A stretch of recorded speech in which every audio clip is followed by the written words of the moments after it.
This is what the Silver Surfer looks like in the first Fantastic movie they tried to throw him in, Rise of the Silver Surfer. This is what he looks like in their second attempt, the First Steps movie, She. But that's not even the biggest curveball, because neither of these surfers fully captures the source from the comic books created by Stan Lee and Jack Kirby. When a book is transformed into a movie, they always make changes for one of three reasons: the love of money, the love of art, or the love of politics. You love it. That's why you can't get rid of it. This video is going to unpack if it's the money, the love, or the politics that led to the production of absolute disrespect of the Silver Surfer brand. And maybe they nailed it a little bit at the end. I can definitely relate to having a geek crush on a Silver Surfer for a while there.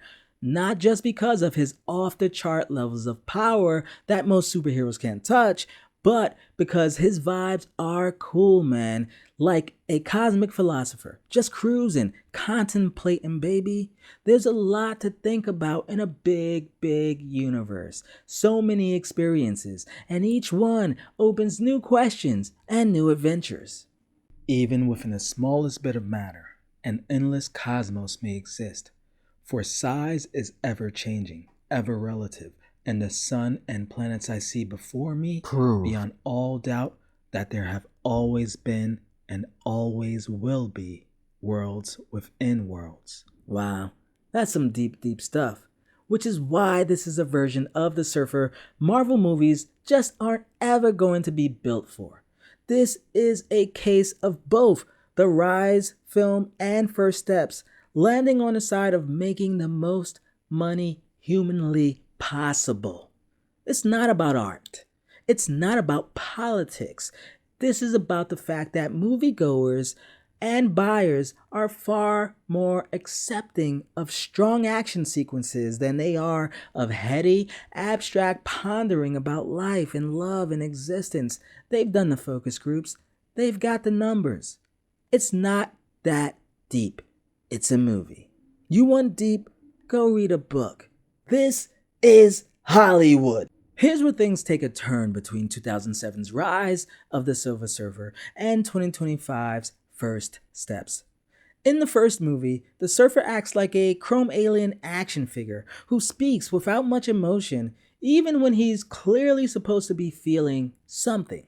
So when we look at this adaptation from an artistic lens, there's not much there.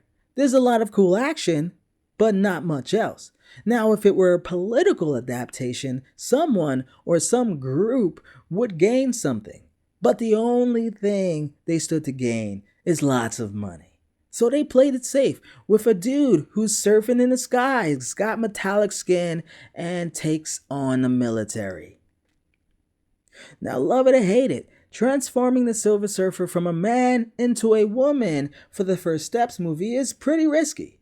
They might have even lost a few ticket sales doing that. It might have even been a political risk in certain macho climates. So money nor politics are good motivations for that specific change. Instead, they developed a Silver Surfer who has a range of emotion, a credible backstory, and a very special connection to the original Silver Surfer from the books. The Silver Surfer isn't just any woman. She is Shala Bal, who is the woman and love and wife of Norrin Radd, the original Silver Surfer.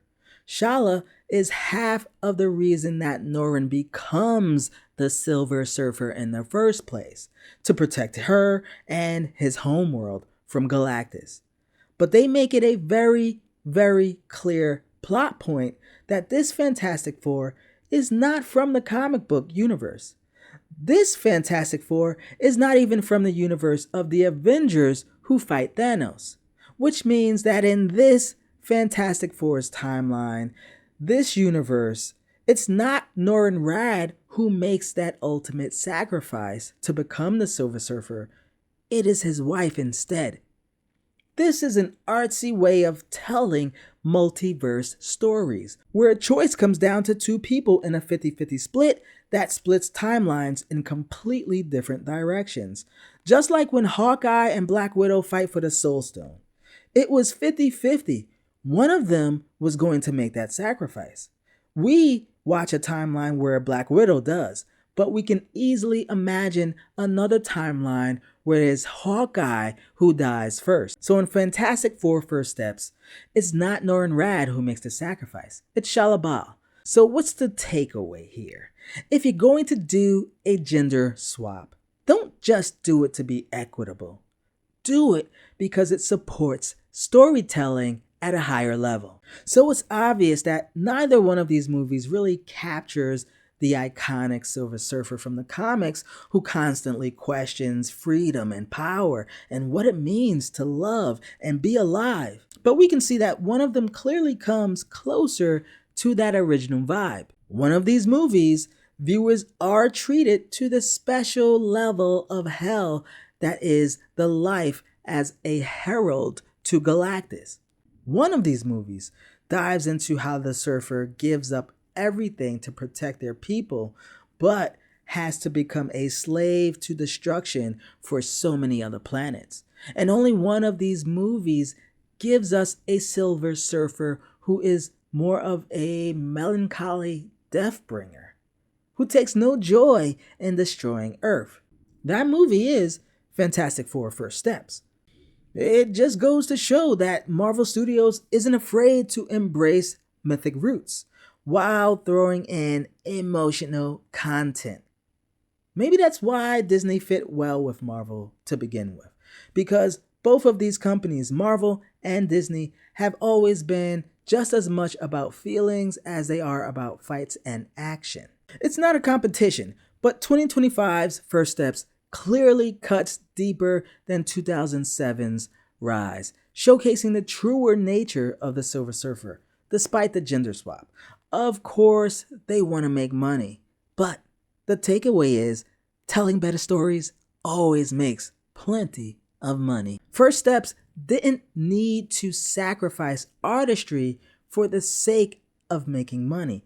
They just needed to understand how to adapt an awesome character for the big screen. That's why 2007's film is kind of forgettable as far as the Silver Surfer goes, and the 2025 film has a lot more rewatchability.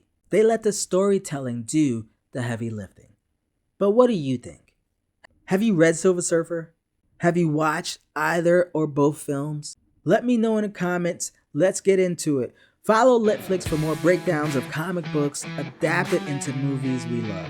Because when it comes to adaptations, it always comes down to artistry, money, or politics.